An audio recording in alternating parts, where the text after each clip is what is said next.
Bonjour encore une fois à tout le monde. La prédication d'aujourd'hui, ça va être appelé foi, obéissance, sanctification et transformation.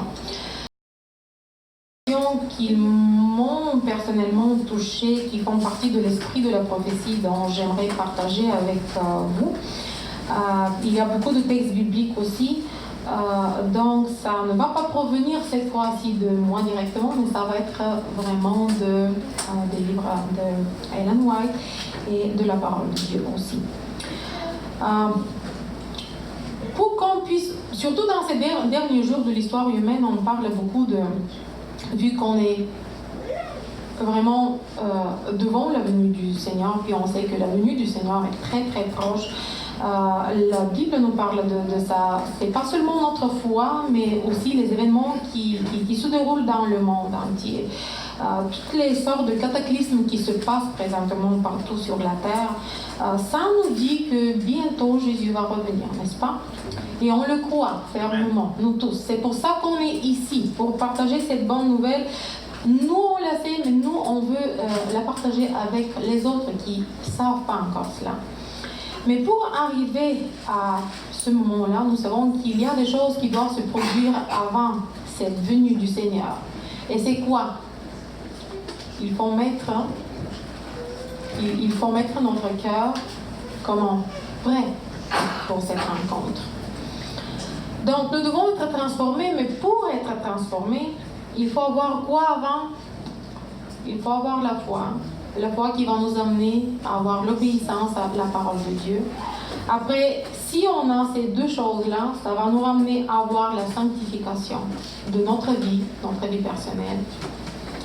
Et à partir de ce moment-là, ça va commencer à nous transformer. Nous avons commencé avec Hébreux chapitre 11, verset 1 comme texte de base. Peut-être ma version est un peu plus différente. Ça me dit « La foi donne une confiance ferme aux choses que nous espérons, des croyances sur des choses qui ne sont pas visibles. » La foi n'est pas le fondement de notre salut, mais c'est une grande bénédiction. L'œil qui voit, l'oreille qui entend, les pieds qui courent, la main qui attrape, c'est le moyen et non le but ultime, dit Sir White. Si Christ a donné sa vie pour les pécheurs, pourquoi n'accepterais-je pas cette bénédiction? Je m'accroche à lui et de cette manière, de ma foi, est-ce que j'espère une conviction pour des choses invisibles. Alors, en croyant et en se reposant, j'ai la paix avec Dieu par le Seigneur Jésus. La foi qui sauve, est un acte de l'âme par lequel l'homme est délivré sous l'entière direction et le contrôle de Jésus-Christ. Il demeure en Christ et le Christ demeure dans l'âme par la foi. Le croyant transfère son âme et son corps à Dieu et avec cette confiance, il peut dire « Christ peut garder tout ce que je lui ai confié. » Tous ceux qui le font seront sauvés pour la vie éternelle. Il est certain que l'homme est lavé dans le sang de Christ et est vêtu de sa justice, précieux dans les yeux de Jésus. Rappelez-vous que exercer la foi est le seul moyen de la préserver. Je répète cette phrase. Rappelez-vous que exercer la foi est le seul moyen de la préserver. Si nous voulons la préserver plus longtemps, il faut quoi faire? Il faut l'exercer, il faut la mettre en pratique. Si vous restez dans la même position sans bouger, vos muscles font quoi? Justement. Vont perdre du poids et vos membres vont perdre la capacité de mouvement. La même chose est vraie de votre expérience religieuse. Vous devez avoir la foi dans les promesses de Dieu. La foi sera cultivée lorsque vous la pratiquerez et l'appliquerez. Il est de la plus haute importance pour nous d'entourer notre âme d'une atmosphère de foi. Chaque jour, nous décidons de notre propre destin éternel en fonction de ce qui entoure notre âme. Nous sommes personnellement responsables de l'influence que nous avons et des conséquences de nos paroles et de nos actes, même si nous ne les voyons pas. Si Dieu avait sauvé Sodome pour 10 justes, quelle influence aurait le bien qui pourrait résulter de la fidélité du peuple de Dieu? Que se passerait-il si quelqu'un qui professait le nom du Christ était aussi vêtu de sa justice? Dans Philippiens chapitre 3, verset 9, la Bible nous dit « Et se trouver en lui, n'ayant pas celui qui est de la loi, mais ce qui est par la foi en Christ, c'est-à-dire la justice qui est de Dieu sur la base de la foi. » C'est une chose, frères et sœurs, de lire et de prêcher la Bible. C'est une chose. Une autre, de posséder ces principes vitaux et sanctifiants gravés dans toute âme. Par la grâce, vous êtes sauvés par la foi, nous dit apôtre Paul dans Éphésiens chapitre 2, verset 8. Il faut apprendre à l'esprit à exercer sa foi au lieu de nourrir le doute, la suspicion et la jalousie. Nous sommes trop enclins à percevoir les obstacles comme des impossibilités. Avoir foi en les promesses de Dieu, avancer avec foi et courage sans vous laisser gérer par les circonstances est une dure leçon d'apprentissage. Cependant, chaque enfant de Dieu a absolument besoin d'apprendre cette leçon. La grâce de Dieu par le Christ doit toujours être valorisée, car elle nous est donnée comme le seul moyen de nous rapprocher de Dieu. La foi mentionnée dans la parole de Dieu nous appelle à une vie dans laquelle la confiance en Christ est un principe actif et vivant. La volonté de Dieu est que la foi en Jésus soit rendue parfaite par les œuvres. Dieu relie le salut et la vie éternelle des croyants à ses œuvres. Et à travers elles, il devient possible que la lumière de la vérité soit dispersée dans toutes les nations et tous les peuples. Ceci est le fruit du travail du Saint-Esprit. Nous montrons notre foi en Dieu en obéissant à ses commandements. La foi est toujours exprimée en parole et en acte. Cela conduit à des résultats concrets, car c'est un élément essentiel de la vie. La vie façonnée par la foi poursuit la détermination d'avancer, de marcher sur les traces de Christ. Nous sommes coupés comme des pierres brutes de la carrière du monde par la hache de la vérité et nous sommes placés dans l'œuvre de Dieu. Celui qui a une foi sincère dans le Christ en tant que son sauveur personnel constatera que la vérité fait un travail très concret dans son âme. La foi devient active. Nous ne pouvons pas créer notre propre foi, mais nous pouvons être des ouvriers de Dieu avec Christ en proclamant et en coopérant pour le triomphe de la foi. La foi qui agit avec amour et nettoie l'âme produit le fruit de l'humilité, de la patience, de la douceur, de la longue patience, de la paix, de la joie et de l'obéissance volontaire. Donc vous voyez comment elle fait le lien entre la foi et l'obéissance. On va lire un verset qui se trouve en 1 Pierre chapitre 2, verset 21 et verset 22. J'invite tous ceux qui ont les Bibles d'ouvrir à 1er épître de Pierre chapitre 2, verset 21 et verset 22, où la Bible nous dit les mots suivants. Car même à cela, vous êtes appelés, parce que Christ a souffert pour vous et vous a laissé un exemple pour suivre ses pas. Celui qui n'a pas commis du péché ni de la méchanceté s'est trouvé dans sa bouche. Nous sommes devant la merveilleuse opportunité d'être comme Christ, obéissant à tous les principes de la loi de Dieu. Mais tout seul, nous sommes complètement impuissants à atteindre cet état d'obéissance. Tout bien chez l'homme vient par Christ. la sainteté que la parole nous dit que nous devons posséder avant d'être sauvés, écoutez bien, est le résultat de l'action de la grâce de Dieu lorsque nous nous soumettons à la discipline et à l'influence éducative de l'esprit de vérité.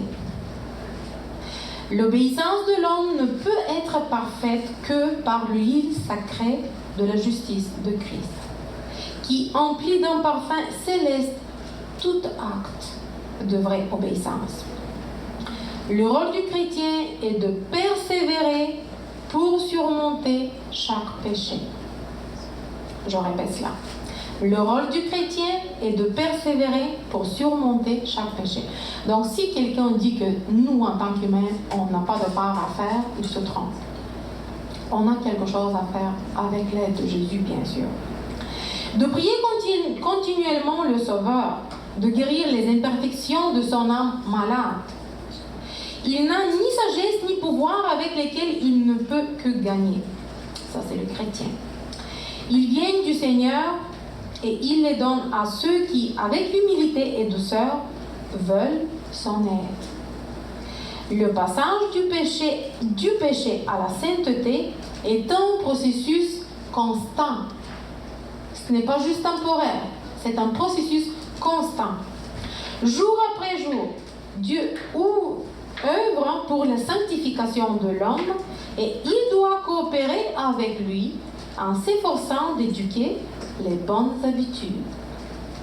Dieu comblera les attentes les plus grandes de ceux qui lui font confiance.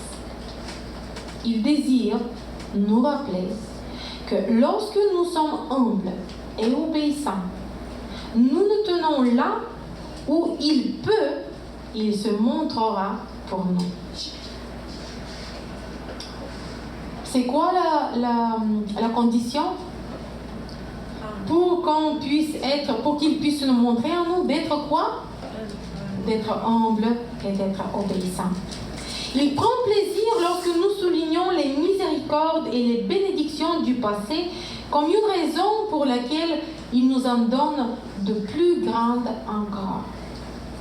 Dieu est honorable quand nous l'aimons et que nous témoignons de la sincérité de son amour en gardant ses commandements. Nous le glorifions lorsque nous célébrons le 7e jour en tant que sacré et spécial. Pour tous ceux qui font cela, le sabbat est un signe. Dieu a déclaré, je leur ai donné, mais quoi? Mes sabbats, pour être un signe entre moi et eux, afin qu'ils sachent que moi, le Seigneur, je les sanctifie. Ézéchiel, chapitre 20, verset 12. La sanctification signifie quoi? La sanctification signifie la communion quotidienne avec Dieu. Pas de temps en temps. La communion quotidienne avec Dieu. Il n'y a rien de plus grand et de plus puissant que l'amour de Dieu pour ceux qui sont ses enfants. Et lorsque nous faisons cela, lorsque nous avons vraiment la communion quotidienne avec Dieu, il ne sera pas possible pour nous que nos pensées ne soient pas concentrées seulement sur lui. Et c'est ça l'étape que nous devons atteindre. Le psalmiste l'a exprimé comme ça dans Psaume 139, versets 23 et 24. Il dit « Essaye-moi, ô Dieu, et connais mon cœur. Essaye-moi et connais mes pensées, et regarde s'il y a un mauvais chemin en moi. Et conduis-moi sur le chemin éternel. » Peu réalisent qu'il est de leur devoir d'exercer un contrôle sur leurs pensées et leur imagination. Il est difficile de garder l'esprit indiscipliné, concentré sur des thèmes de réflexion utiles. Mais si vos pensées ne sont pas bien engagées, la religion ne peut s'épanouir dans l'âme. La conscience doit être remplie de choses saintes et éternelles. Sinon, elle traitera avec des pensées insignifiantes et destructrices. Les capacités intellectuelles et morales doivent être disciplinées. Ils seront améliorés lors de l'exercice. Ils s'améliorent seulement lorsqu'on les met en pratique. Pour bien comprendre cela, nous devons nous rappeler que nos cœurs sont par nature corrompus et que nous sommes incapables de suivre le bon chemin. Donc, même si on le veut, on n'est pas capable. Ce n'est que par la grâce de Dieu combinée à des efforts diligents de notre part, c'est ici la collaboration entre l'humain et le divin. Ce n'est que par la grâce de Dieu combinée à des efforts diligents de notre part que nous pouvons remporter la victoire. L'intellect ainsi que le cœur doivent être consacrés au service de Dieu. Cela nécessite tout ce qui nous appartient. Peu de gens croient que l'humanité est tombée si bas ou qu'elle est désespérément opposée à Dieu. Lorsque l'esprit n'est pas sous l'influence directe de l'esprit de Dieu, Satan peut le façonner à sa guise. Il transforme en charnel toutes les capacités rationnelles qu'il contrôle. Il est lui-même un adversaire direct de Dieu dans ses goûts, ses points de vue, ses préférences, ses désirs, ses choix et ses aspirations. L'adversaire ne profite de rien que Dieu aime ou approuve, mais seulement de ce qu'il méprise. S'il demeure dans le cœur, Christ sera également présent dans toutes nos pensées. Donc, si Christ est dans notre cœur, il sera ici aussi. Nos aspirations les plus chères seront pour lui, pour son amour et sa pureté. Il remplira tous les coins de notre conscience. Nos sentiments seront dirigés vers Jésus. Tous nos espoirs et nos attentes lui seront liés. La plus grande joie pour notre âme sera de vivre avec foi dans le Fils de Dieu en attendant et en aimant sa venue. Il sera la couronne de notre joie. Ceux qui ont enseigné à leurs esprits à apprécier les exercices spirituels sont prêts à être déplacés en haut. Donc souvent, peut-être nous nous posons la question, ok, on parle de réveil, on parle de transformation, mais à quel moment on peut dire que nos caractères sont prêts pour rencontrer Jésus? C'est ça la réponse. Je répète, ceux qui ont enseigné à leurs esprits à apprécier les exercices spirituels sont prêts à être déplacés en haut et ne seront ni troublés ni brisés par la pureté et la gloire du ciel. Peut-être on se pose la question, ok, même le matin dans l'école de sabbat, on parlait de transformation de notre caractère en tant que chrétien. C'est quoi l'or du caractère chrétien? Proverbe chapitre 22, verset 1 nous dit: c'est préférable un bon nom plutôt qu'une grande richesse. Et la bienveillance vaut mieux que l'argent et l'or. Les gens peuvent aspirer à la gloire. Ils peuvent souhaiter avoir un nom célèbre. Chez certains, la possession de biens immobiliers, de terre et de beaucoup d'argent, ce qui les rendra grands selon la mesure du monde, est à la hauteur de leur ambition. Ils aspirent à atteindre le point où ils regarderont en bas avec un sentiment de supériorité sur les plus pauvres. Tous ces gens bâtissent sur le sable et leur maison s'effondrera soudainement.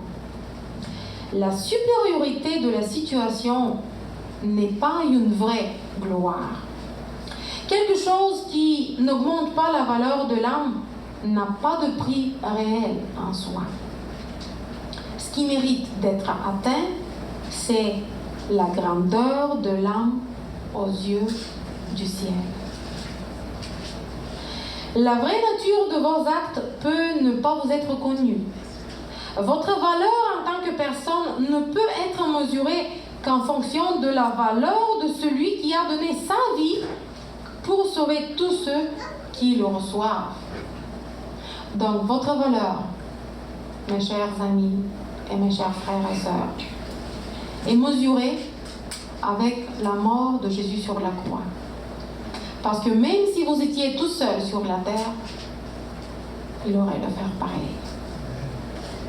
Chacun appréciera sa valeur d'une manière ou d'une autre quand il deviendra un compagnon d'ouvrage du Christ, quand il accomplira ses œuvres, remplissant le monde de la justice du Christ et accomplissant l'ordre du Très-Haut. L'ordre donné aux disciples est donné à tous ceux qui sont liés à Jésus. Il doit faire tous les sacrifices nécessaires pour la joie de voir des âmes sauvées qui ont péri sans Christ. Le plus grand honneur qui puisse être attribué aux êtres humains est qu'ils soient jeunes ou vieux, riches ou pauvres, capables de soulever les opprimés et de réconforter ceux qui sont brisés. Le monde est plein de souffrances. Est-ce vrai ou pas? Il est plein de souffrances. Mais l'esprit de la prophétie nous conseille une chose. Allez prêcher l'évangile aux pauvres et guérir les malades. C'est le travail qui doit accompagner le message évangélique. Allez prêcher l'évangile aux pauvres. Ça, c'est notre mission. Et guérir les malades. C'est le travail qui doit accompagner le message évangélique. Comment guérir les malades? Peut-être on se pose la question. Comment on peut le faire? Vous savez que souvent on dit que le message de la réforme en fait la réforme sanitaire, c'est ça, de santé, c'est le bras droit de l'évangile. C'est le bras droit du message des trois anges. Dans Matthieu chapitre 11, verset 5, la parole de Dieu nous dit « L'évangile est prêché aux pauvres ». Est-ce que vous et moi, on peut le faire, les amis? Est-ce que c'est une tâche difficile de faire, d'aller prêcher l'évangile aux pauvres? Ou aux gens qui n'ont jamais entendu? Les ouvriers du Christ doivent remplir la place qu'il occupe dans le monde avec son amour. L'amour du Christ dans le cœur se manifeste à travers les œuvres. Si l'amour pour Jésus est faible, l'amour pour ceux pour qui il est mort disparaîtra également. Qu'est-ce que le texte ici est en train de nous dire? Qu'on ne peut pas prétendre d'avoir un amour envers Dieu si nous n'avons pas l'amour envers notre prochain. Les vraies richesses sont la vraie foi et l'amour. Ils rendent le personnage parfait en Christ. S'il y a plus de foi, une simple confiance en Jésus, il y aura l'amour pur, qui est l'or du caractère chrétien. En Ecclésiaste chapitre 9, verset 10, il nous est dit « Tout ce que tu as trouvé à faire selon ton pouvoir, fais-le. » La voie de la dette est la voie de Dieu, un guide congénital envoyé céleste. Que cela soit agréable ou non, nous devons nous acquitter de la dette qui se trouve directement sur notre chemin. Si le Seigneur nous demande d'envoyer un mot à Ninive, comme il l'a fait à quelqu'un, en fait, il ne sera pas ravi qu'il nous voit aller à Joppa ou à Capernaum. Je pense que ça, c'était un extrait aussi des mots d'Ellen White il y a 1 mois et demi que Jean Dieudonné, lors de sa prédication, avait mentionné aussi. Dieu a une raison de nous envoyer là où il dirige nos pas. En d'autres termes, si on se trouve au Québec, ce n'est pas par hasard. Dieu a une mission pour chacun de nous, c'est pour ça qu'il nous a envoyés ici. Ce sont les petits renards qui gâchent la vigne. Les petits cas de négligence, les petites carences, les petits mensonges, les petites déviations par rapport au principe. Ils aveuglent l'âme et la séparent de Dieu. Les petites choses de la vie développent l'esprit et définissent le personnage. Ceux qui les ignorent ne seront pas prêts à résister aux rudes épreuves quand ils devront les supporter. Parce que soyez sûrs, les amis, on va en avoir des épreuves. D'autres, pas seulement les épreuves qu'on a présentement, mais il va y avoir même des épreuves plus dures qui vont survenir dans la vie d'un chrétien. Mais il nous est dit que ceux qui ignorent ce qu'on vient de dire, ils ne seront pas prêts à résister. Mais s'ils s'attachent fermement à Dieu, ils pourront rencontrer tout ce qui leur survient sur le chemin. Chaque jour dans la construction, dans la construction est placée une brique mauvaise ou bonne. Ou construisez-vous de manière désobéissante ou avec précision et qualité pour créer un beau temple pour Dieu. Par conséquent, luttant pour les grandes choses, ne négligez pas les petites opportunités qui se présentent à vous jour après jour. Celui qui ignore les petites choses et se vante en même temps d'être prêt à faire des œuvres miraculeuses pour le Seigneur, un tel homme est en danger d'échec total. C'est des mots forts, hein? La vie a été construite non par de grands sacrifices et des réalisations glorieuses, mais par de petits moments. Je ne sais pas pour vous, mais moi personnellement, ces phrases m'ont vraiment touchée.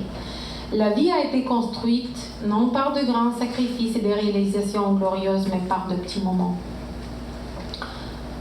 Quoi que vos mains fassent, laissez-les le faire de toute leur force. Rendez votre travail agréable avec des chants de louange. Si vous voulez avoir un rapport clair dans les livres célestes, ne montrez jamais d'irritation et de grogne. Que ta prière quotidienne soit « Seigneur, aide-moi à faire de mon mieux. Donne-moi de l'énergie et de la joie. Aide-moi à pratiquer le service affectueux du Sauveur. » Je voudrais terminer avec une pensée de Winston Churchill qui se lit comme suit. Il dit « Nous vivons à travers ce que nous recevons, mais nous donnons de la vie à travers ce que nous donnons. » Chers amis, c'était court, mais je pense que ce sont des choses vraiment essentielles pour bâtir vraiment un caractère chrétien. Que Dieu nous bénisse pour qu'on puisse, pour qu'on soit des témoins vraiment effectifs pour lui. Car le grand jour approche. Je pense que chacun de nous se rend compte de cela. Et ma prière est, soyons prêts pour le rencontrer.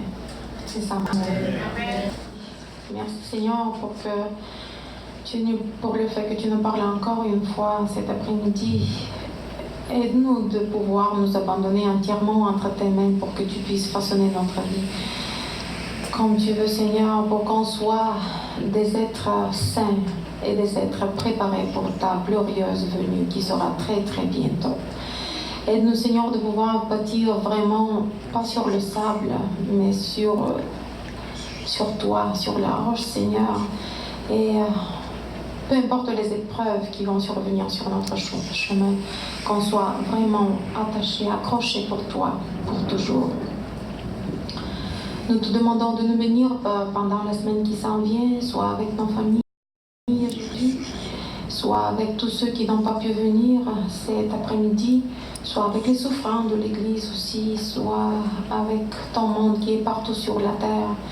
Aide-nous, Seigneur, de pouvoir briller là où tu nous as envoyés, d'être un bon témoignage pour toi et de pouvoir compter sur toi en tout moment, en chaque instant, comme il est dit dans le cantique qu'on vient de chanter. Aide-nous pour tout cela, pardonne tous nos péchés Et nous te prions pour tout cela au nom et par le mérite de Jésus. Amen. Amen.